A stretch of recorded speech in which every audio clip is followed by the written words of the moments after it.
घाट पे चल के आज चारों धाम आए हैं, बजाओ ढोल स्वागत में मेरे। हाताच्या मुठ्या बांधा आणि सांगा जय श्रीराम, जोरात बोला महाराज सोबत।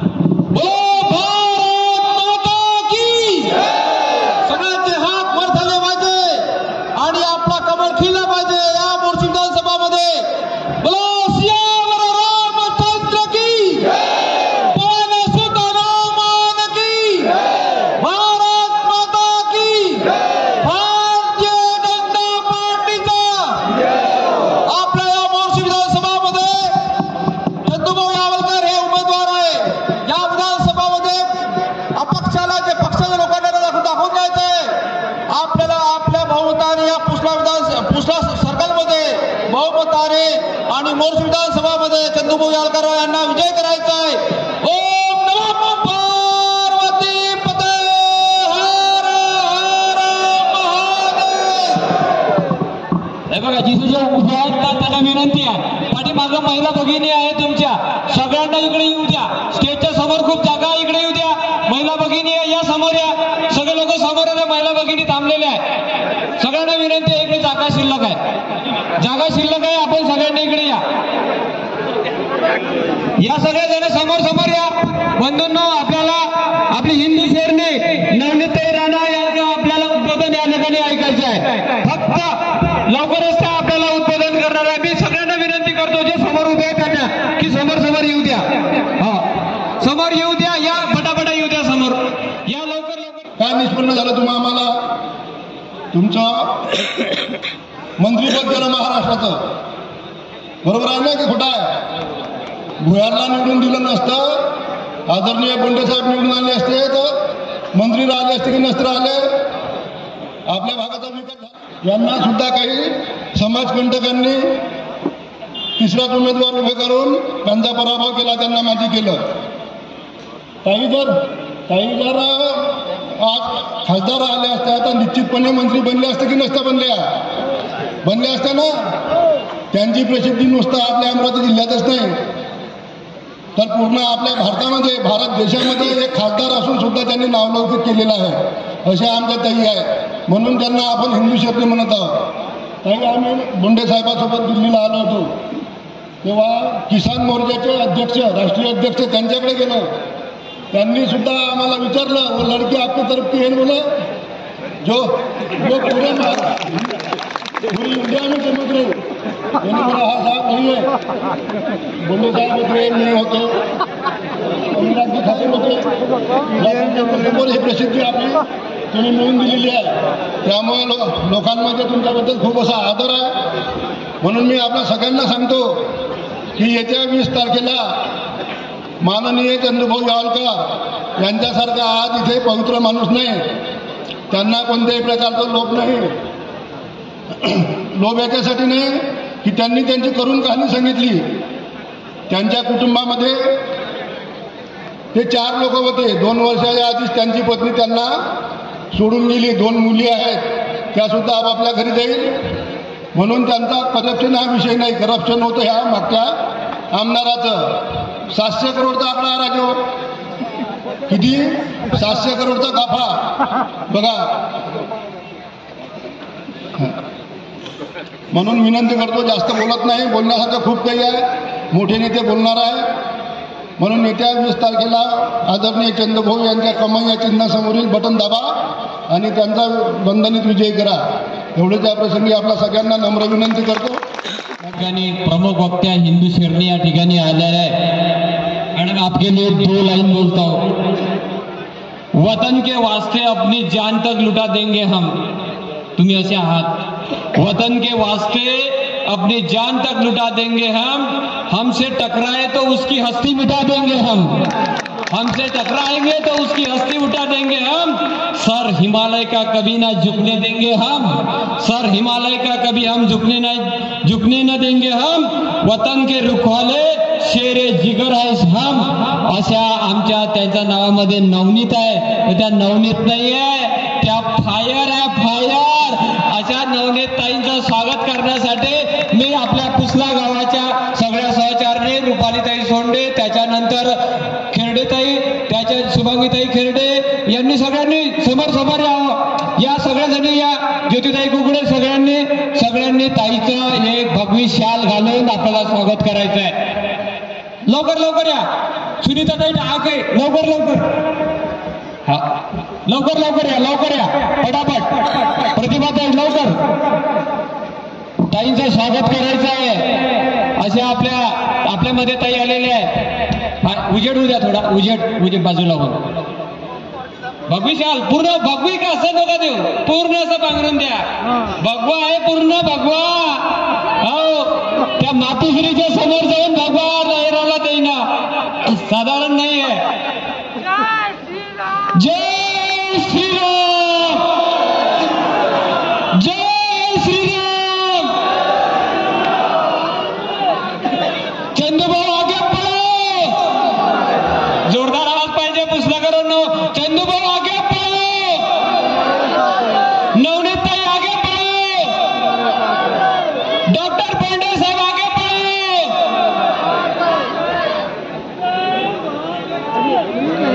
या पुसला नगरीमध्ये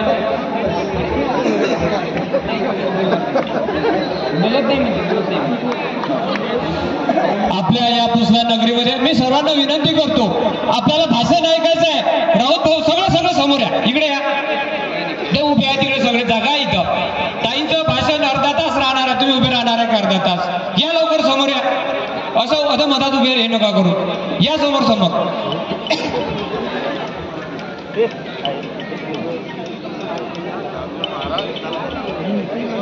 चला ठीक आहे. हा नवनीत बाबे चला तुमचं स्वागत. हा स्वागत झालं. या सगळ्यांना विनंती करतो, आपण खाली बसून घ्या सगळ्यांना.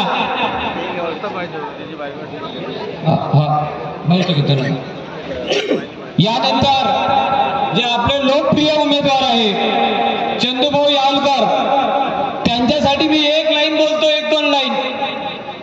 बघा आपले चंदूभाऊ कसे एकदम साधे सरळ वाटते का? एकदम असे उमेदवार कसे आपले एकदम साधे सरळ. त्यांच्यासाठी मी 1-2 लाईन म्हणतो. स्वभाव चंदूभाऊचा विकसनशील आहे.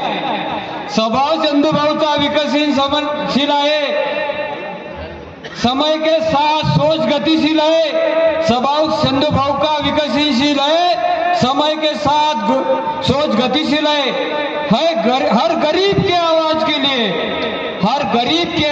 के लिए चंदूभाऊ को साथ देना जरूरी है. और आपको कमल को वोट देने की गुजारिश है.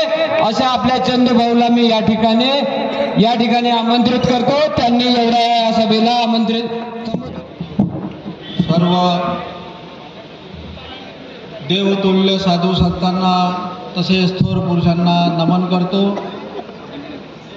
आदरणीय माजी खासदार नवनीतताई राणा व सर्व सन्माननीय मंच व माझ्या पंतभगिनींना,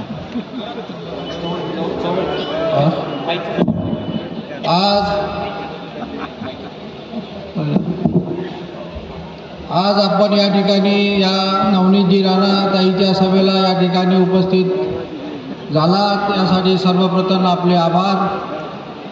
बंधू भगिनींनो, भारतीय जनता पक्षानं मला मोर्शी विधानसभेची जबाबदारी दिली, उमेदवारी दिली आणि सांगितलं की चंदूभाऊ तुम्हाला उभं राहावं लागते. मी ती जबाबदारी डॉक्टर बोंडेसाहेब यांच्या नेतृत्वाखाली ती स्वीकारली. या कामामध्ये डॉक्टर बोंडेसाहेबांचं फार मोठे योगदान आहे.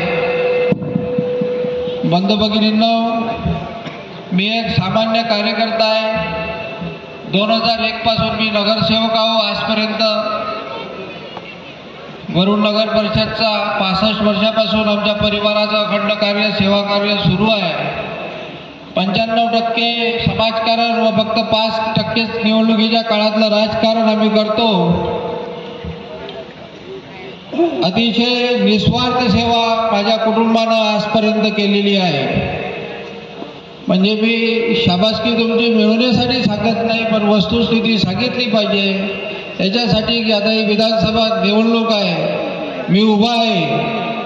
तुम्ही मला निवडून दिल्यानंतर मी तुमची निस्वार्थ सेवा करेन हे पटवून देण्यासाठी सांगण्यासाठी मी हा इतिहास तुम्हाला सांगतो. कारण आमचा मूळ राजकारणाचा उद्देश हा समाजसेवा आहे. आजकाल राजकारणाचा उद्देश हा पैसा मिळवण्यासाठी झालेला आहे. आपण सगळे पाहता, आमदारकी मिळवणं म्हणजे 500-700 कोटी रुपयाची प्रॉपर्टी प्राप्त करणं 5 वर्षाच्या काळामध्ये, असा एक समीकरण एक झालेलं आहे. फक्त जनतेची लूट करणं. आमदार कशासाठी व्हायचं तर प्रॉपर्टी जमा करण्यासाठी व्हायचं. हा एक फंडा, एक नवीन म्हणजे जमान्याचा एक काय म्हणू आपण कार्यक्रम तयार झालेला आहे. आपल्या इथंच नाही, अख्ख्या महाराष्ट्रात नाही, देशामध्ये आज हे चित्र थोड्या बहुत प्रमाणामध्ये जागोजागी आहे.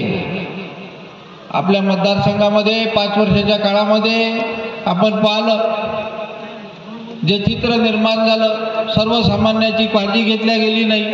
सिंचन विहिरीचा प्रश्न असो, घरकुलाचा प्रश्न असो, सर्वसामान्य हिताचे आरोग्यविषयक प्रश्न असो, कोणत्याच पद्धतीनं या मतदारसंघामध्ये काम झालेलं आपणास आढळत नाही. मी एवढे पैसे आणले, तेवढे पैसे आणले. अरे आणले तर मग काय आणले? त्याच्यातून कुठं विकास झाला? जो झाला तो तुमचा स्वतःचा व्यक्तिगत विकास झाला. विकासाची जी व्याख्या आहे ही मला तुम्ही आमदार करा, मी तुम्हाला विश्वासानं सांगतो विकास कशाला म्हणते मी तुम्हाला दाखवून देतो. मित्रहो, 2001 पासून मी नगरसेवक होतो आहे. अखंड 65 वर्षापासून माझं कुटुंब नगर परिषद वरुडमध्ये, अखंड 65 वर्षापासून माझे वडील, माझे भाऊ, मी.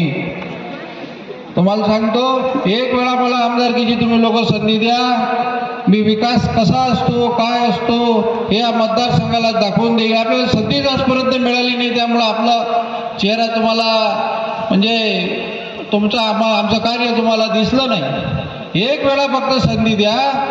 आमदार काय असतो, पैसे कसे आणले जाते, विकास कशाला म्हणतात, सर्वांगीण विकासाची मी हमी घेतो. मतदारसंघाची एकपांगी विकास नाही, सर्वांगीण विकासाची मी हमी घेतो.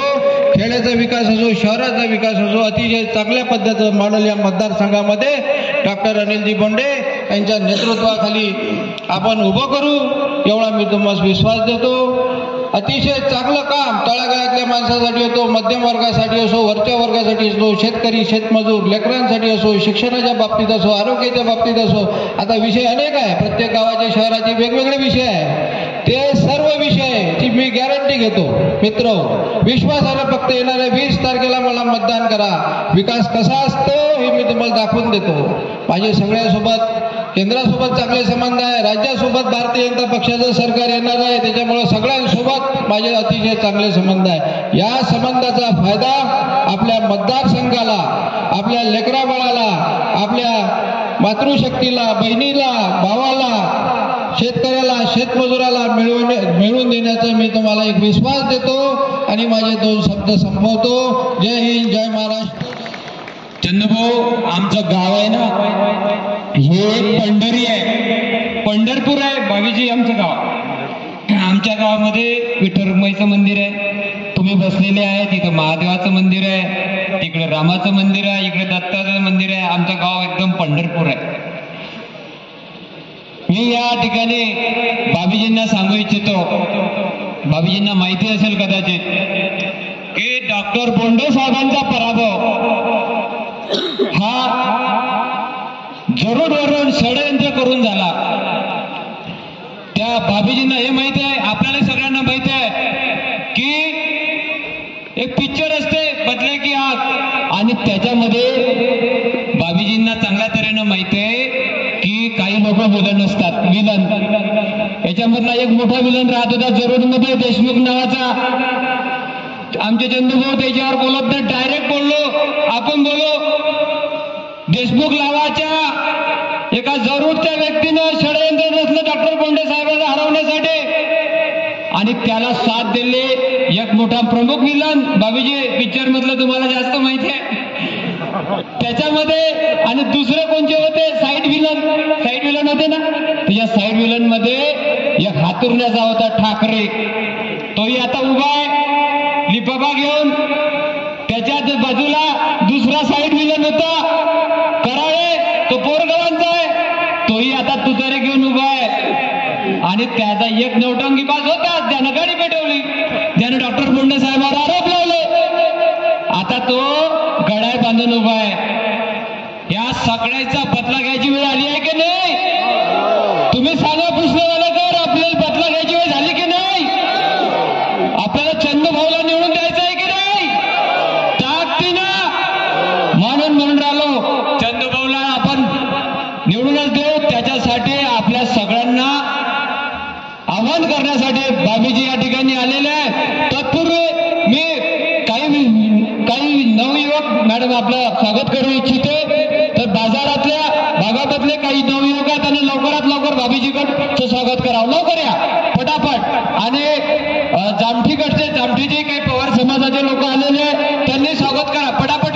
तिथे कुठे बसले असतील त्यांनी बाबीजीचं स्वागत करा. कारण ते भेटले साई मंदिरमध्ये, त्यांनी सांगितलं की आम्ही पवार समाजाचे आहे बाबीजी, आम्हाला स्वागताची संधी द्या. लवकर लवकर या, जे लोक आहेत त्यांनी लवकर या फटाफट. पुष्पगुच्छ हार घ्या आणि घ्या फटाफट घ्या. लवकर बाबीजीचं स्वागत करा. आणि सगळ्या बूथ प्रमुखांना विनंती करतो, शक्ती केंद्र प्रमुखांना विनंती करतो पुसल्याच्या, त्यांनी पण लवकर या. लवकरात लवकर या, बाबीजीचं स्वागत करा. अमित भाऊ खेड्यांना स्वागत करतो, सगळ्यांना गिरधर भाऊ, दिवाण, प्रदीप भाऊ, सगळ्यांना विनंती करतो, सुहास भाऊ बगाडे, सगळ्यांनी स्वागत करा बाबीजीचं. लवकरात लवकर या फटाफट या, लवकर या, प्रत्येकाने स्वागत करा. आणि लवकरच आता बाबीजीचं या ठिकाणी उद्बोधन होणार आहे. चला, ज्यांचं झालं स्वागत, ज्यांनी करून झालं त्यांनी खाली उतरा. लवकर हा, रमेश भैया, जय श्रीराम बोलो जोर से. चला लवकर, राजू भैया.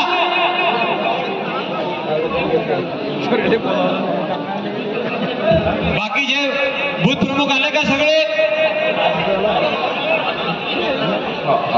ते स्टेजच्या बाजूला उभे राहा. चला आता सगळे जण चला सगळे जण.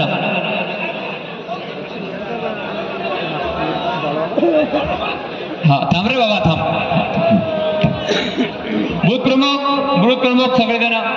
भैया उतर तुझ्या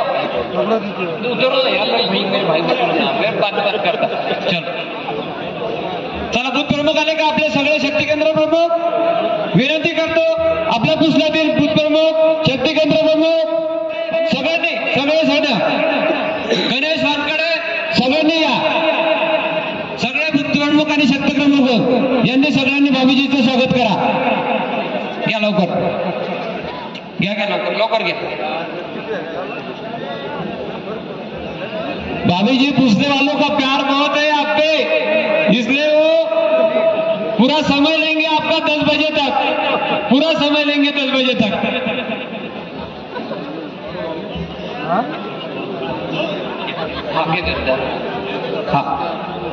चला झाला आता. बाबीजींचं आपल्याला सगळ्यांना ऐकायचं आहे. मी सगळ्यांना विनंती करतो, आपण खाली बसा, इथं जागा शिल्लक आहे. मित्रांनो या समोर आहे ना, जागा खाली आहे ना, या समोर उभे राहून काय किती वेळ उभे राहणार या.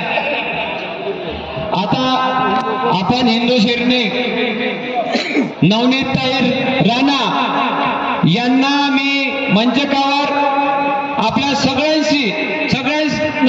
सगळ्यांसाठी विनंती करतो, सगळ्यांच्या तर्फे विनंती करतो की त्यांनी या ठिकाणी मंचकावर आपल्याला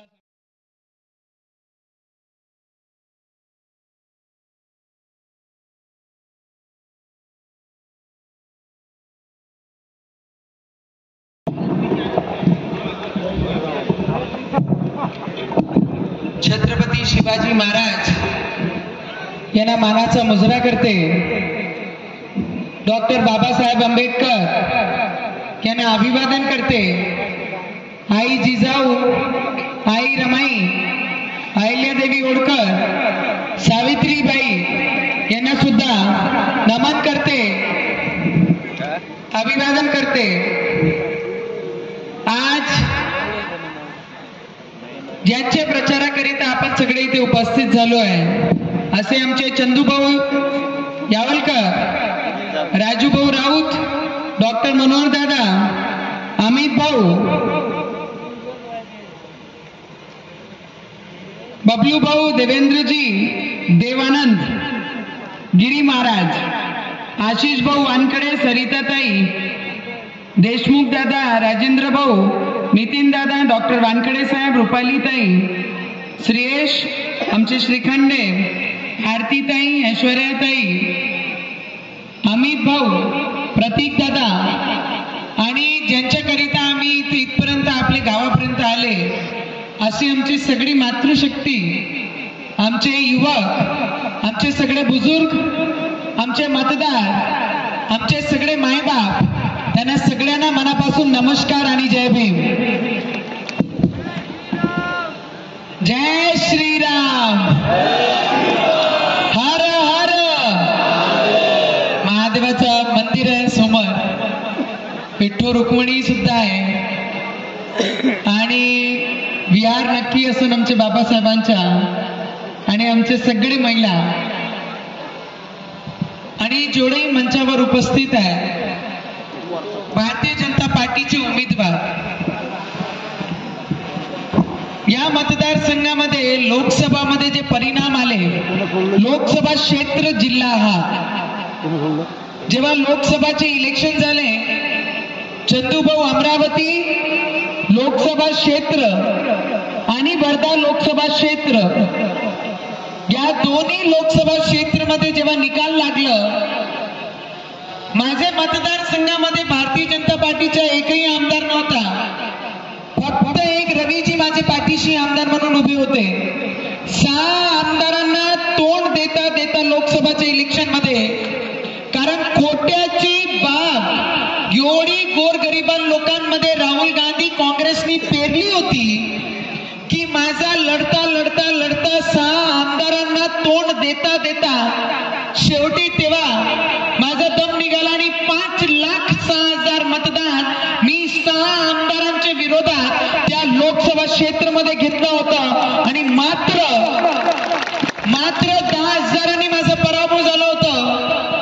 कोणता खोटा प्रचार राहुल गांधीजींनी पूर्ण देशामध्ये त्यांनी राबवलं होतं. हातात संविधान, लाल संविधान घेऊन प्रत्येक ठिकाणी असं मंचावर उभे राहून म्हणत होते की या देशाचे प्रधानमंत्री जर नरेंद्र मोदीजी झाले तर संविधान नष्ट होतील आणि कोणाचा बाप वरतून खाली उतरला तर संविधानला हात लावू शकत नाही, नष्ट करणं तर खूप लांब राहिलं. या देशामध्ये पहिल्यांदा देशाचे प्रधानमंत्री असे लाभले आहे ज्यांनी डोक्याला संविधान लावून नवीन पार्लमेंटमध्ये त्यांनी प्रवेश घेतला होता. हा या जगाच्या आणि या देशाचे पहिले प्रधानमंत्री आहे. काँग्रेसवाले म्हणतात की संविधान आणि डॉक्टर बाबासाहेब आंबेडकरांचे नाव घेण्याचा अधिकार सुद्धा काँग्रेसवाल्यांना नाही आहे. का नाही आहे? जेव्हा डॉक्टर बाबासाहेब आंबेडकर जेव्हा उभे होते, तेव्हा इलेक्शन तेव्हा लढले विदर्भामध्ये, त्यांच्या समोर उभे राहणारा जो व्यक्ती होता तो काँग्रेसचाच उमेदवार होता. म्हणून काँग्रेसला डॉक्टर बाबासाहेब आंबेडकर आणि संविधानच्या नावाचं तोंडातून शब्द घेणं ही सुद्धा पाप आहे. कारण डॉक्टर बाबासाहेब आंबेडकरांचा पराभव करणारा जर या देशामध्ये कोणता पक्ष असेल तर तो फक्त काँग्रेस हा पक्ष, हा नावाचा पक्ष या देशामध्ये आहे. आमच्या लोकसभामध्ये जेव्हा खोट्या प्रचाराची झाड हा राहुल गांधीजी या पूर्ण देशामध्ये लावत होते, आता देशाचे प्रधानमंत्री कोण आहे? कोण आहे? संविधान संपलं? संविधान संपलं काय? राहुल गांधी म्हणत होते देशाचे प्रधानमंत्री जर आमचे नरेंद्र मोदीजी झाले तर संविधान संपतील. पहिला खोटा ते त्यांनी मांडलं.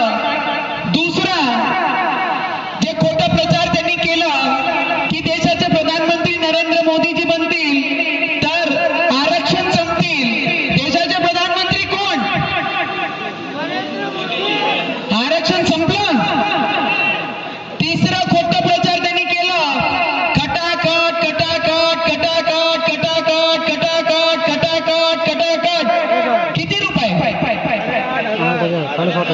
माय बहिणींना, माय सगळे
चंदू भाऊ, तुम्ही घाबरू नका, झूठ एक ही बार चलता है,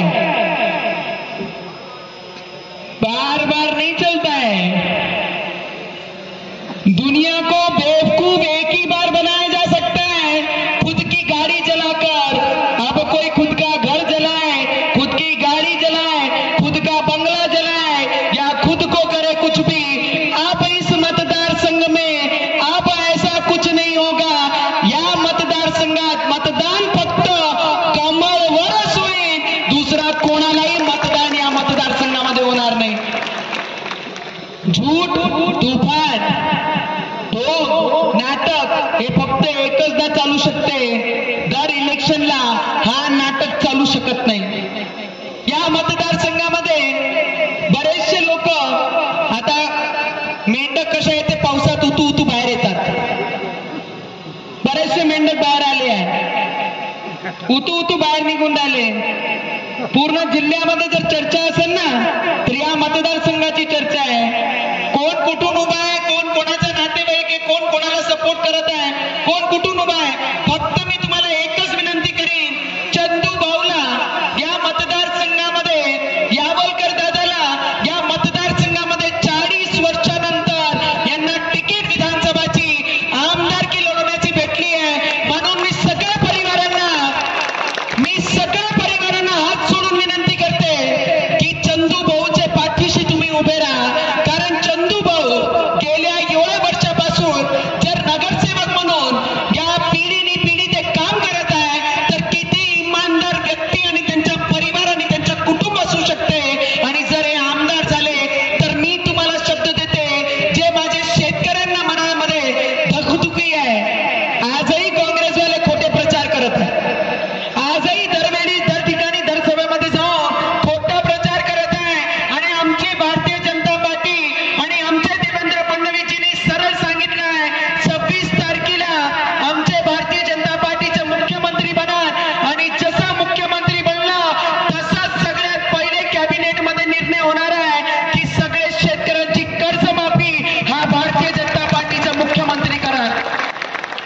या महाराष्ट्रामध्ये आमची सरकारने काय काय निर्णय घेतले या 2 वर्षामध्ये, सगळ्यात जास्त निर्णय, आणि एक खोटाडा तर म्हणून राहिला की लाडकी बहिणा मी आणली म्हणे।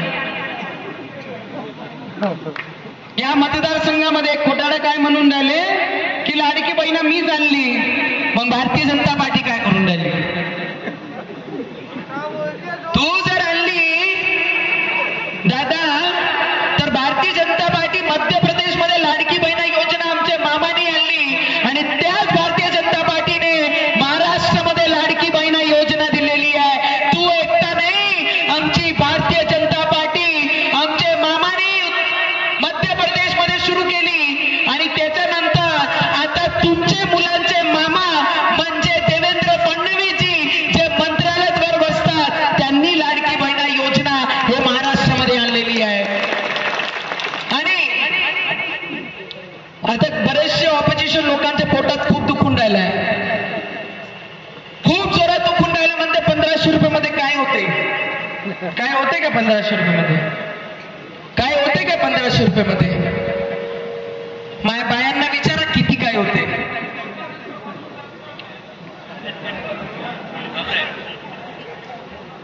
कायचा खर्च आहे दादा? 25 लाख लोकांची खासदार होती ना, डोळे आणि कान खूप तेज आहे माझे। आणि ऑपोजिशनचे लोक म्हणतात 1500 रुपयामध्ये काय होते? जाऊन त्या गरीब बाईला विचारा, जे शेतामध्ये 40 डिग्रीमध्ये दिवस रात्र मजदुरी करते, त्या बाईला विचारा, उन्हाचे चटके घेतल्यानंतर जेव्हा हातात 400 रुपये 500 रुपये येतात, त्या बाईला विचारा घरामध्ये बसल्यानंतर 1500 रुपयाचं महत्व कायलं म्हणते, त्या गरीब बाईला विचारा। अरे त्या बाईला विचारा, एखाद्या लग्नामध्ये 8-8 तास जे दुसऱ्याचे खाल्लेले भांडे झुटे घासते, त्या बाईला जाऊन विचारा 1500 रुपयाचं महत्व काय असते। अरे त्या बाईला जाऊन विचारा, ज्या एखादे घरामध्ये जाऊन आणि एखाद्या लग्नामध्ये ते आजचे भट्टी समोर बसून 8-8 तास पोळ्या करते, त्या बाईला जाऊन विचारा 1500 रुपयाचं महत्व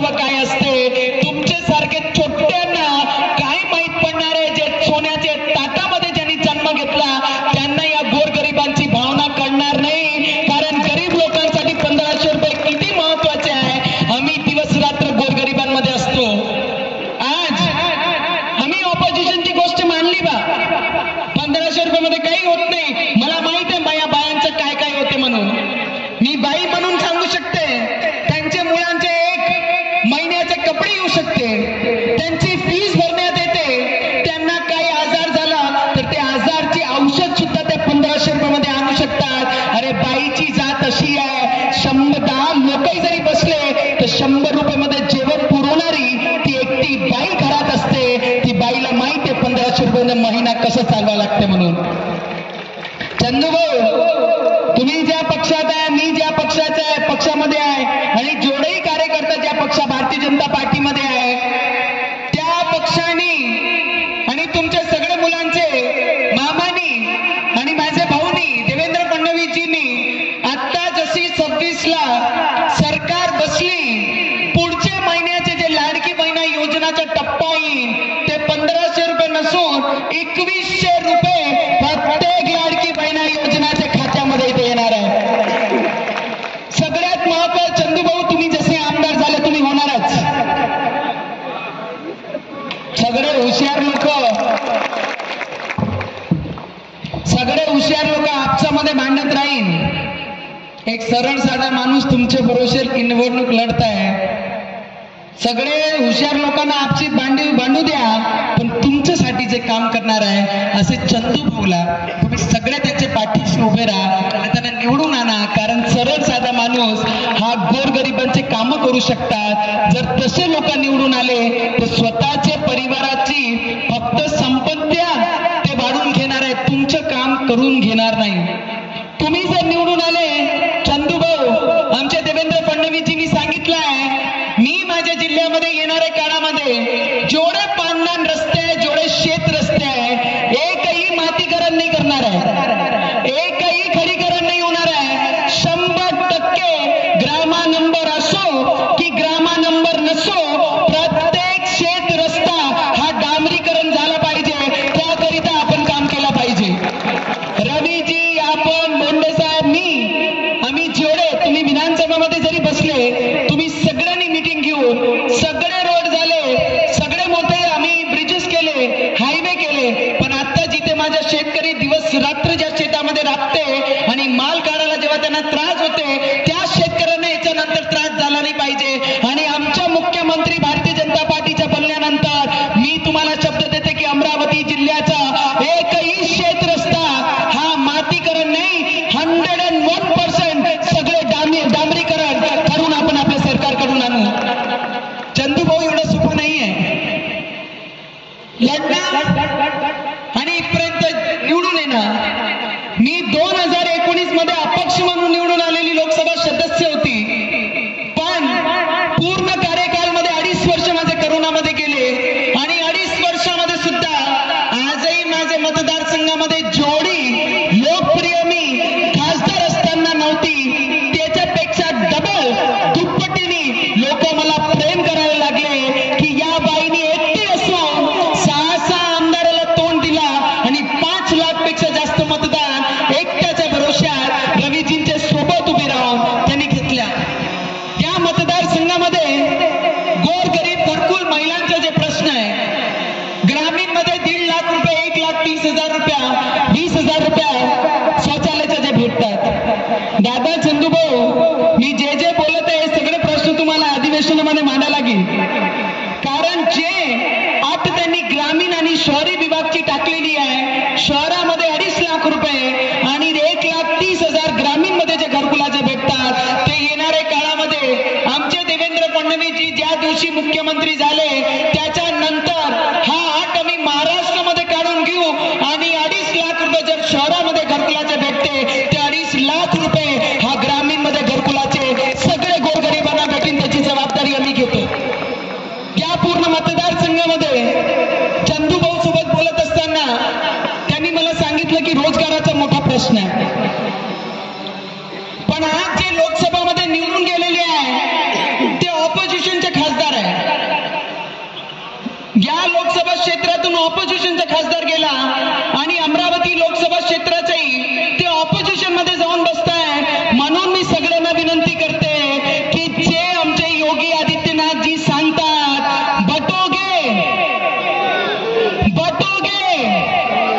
आज लोकसभामध्ये ज्या पद्धतीने ऑपोजिशनचा खासदार तिथे जाऊन बसलाय, एकही महिलांचे त्यांनी प्रश्न त्या लोकसभेमध्ये मांडले नसन, एकही प्रश्न आमच्या महिलांचे निराधाराचा त्यांनी मांडला नसन. जेवढा निराधार, स्वावलंबी, मतिमंद लोकांना आज 1200-1500 रुपये भेटत आहे, ते नवनीत राणामुळे आहे. कारण त्याचा पाठपुरावा 2019 मध्ये मी जाऊन पार्लमेंटमध्ये आमचे देशाचे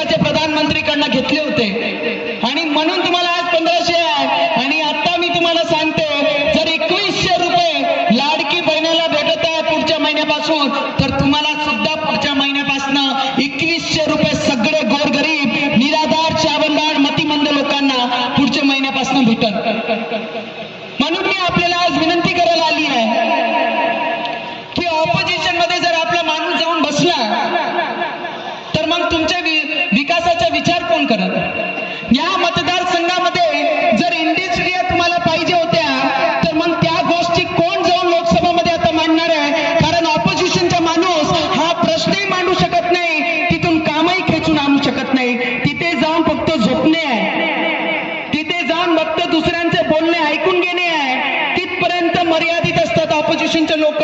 म्हणून मी तुम्हाला आज विनंती करायला आली आहे की चंदू भाऊची नशीब आणि या मतदारसंघाची नशीब की महायुतीमध्ये असताना सुद्धा माजी आमदाराला वेगळं केलं आणि जे आजी बनणार आहे त्यांना भारतीय जनता पार्टीने तिकीट देऊन या मतदारसंघामध्ये उभे केलं आहे.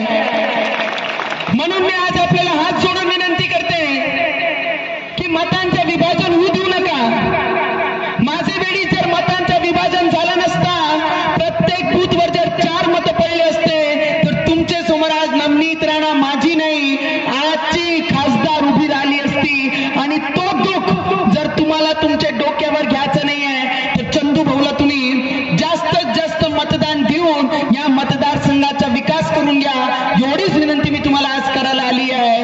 आणि कोणी किती जर धमक्या देत असन, कोणी किती षड्यंत्र जर रचत असत, बोलते हैं कभी कभी राजा भी हार जाता है पर जो उसका सैनिक रहता है ना वो हमेशा जीतता है. चंदू भाऊ सैनिक आहे, बोंडे साहेब ही सैनिक आहे आणि मी सुद्धा सैनिक आहे. आणि देवेंद्र फडणवीस जी हे आमचे राजा म्हणून आम्ही त्यांची प्रजा आणि आम्ही सगळे मिळून त्यांची रक्षा या महाराष्ट्रामध्ये करत आहे.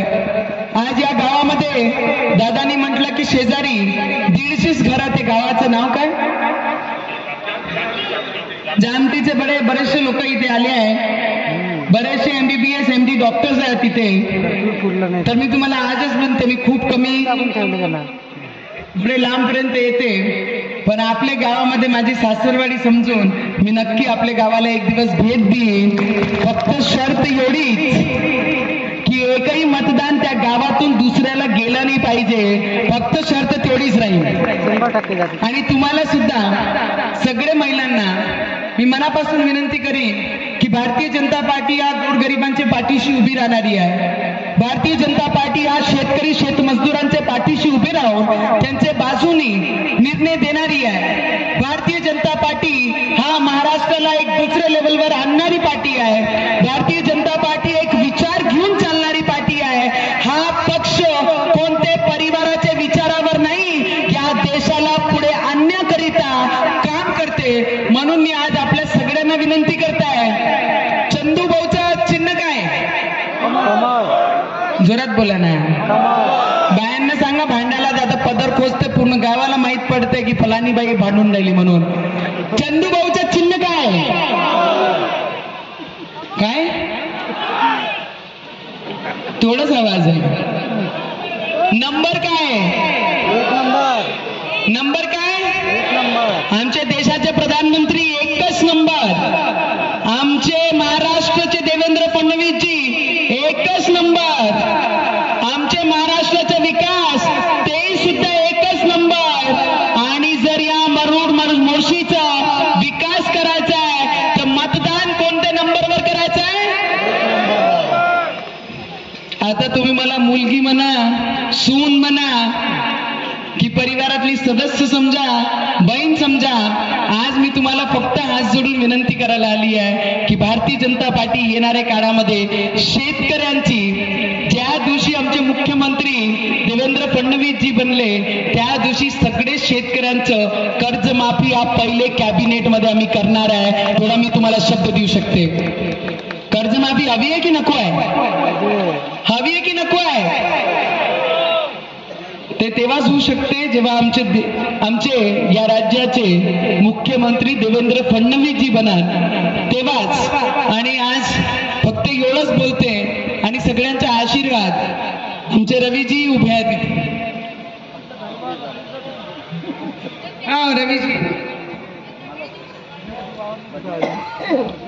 रवीजी राणा.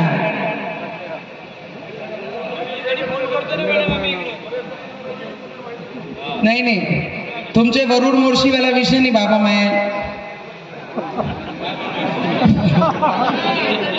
समजला ना? इथे फक्त वरुड मोर्शी एकच नंबर आहे, एकच नंबरचा माणूस आणि एकच नंबरचा चिन्ह आमचा कमळ. फक्त तेवढंच आहे. सगळ्यांचा आशीर्वाद घेते मुलगी बहीण म्हणून की आपण चंदू भाऊला साथ द्या. आणि मला सुद्धा येणाऱ्या काळामध्ये जी लढाई, जे हातात झेंडा घेऊन या मैदानामध्ये आहे ती ताकद कुठे कमी नाही पडली पाहिजे. त्या कार्याकरिता आपल्या सगळ्यांचा प्रेम आणि आशीर्वाद आमच्या पाठीशी राहू द्या, एवढाच मी सगळ्यांना विनंती करते आणि सगळ्यांना मनापासून राम राम, जय भीम.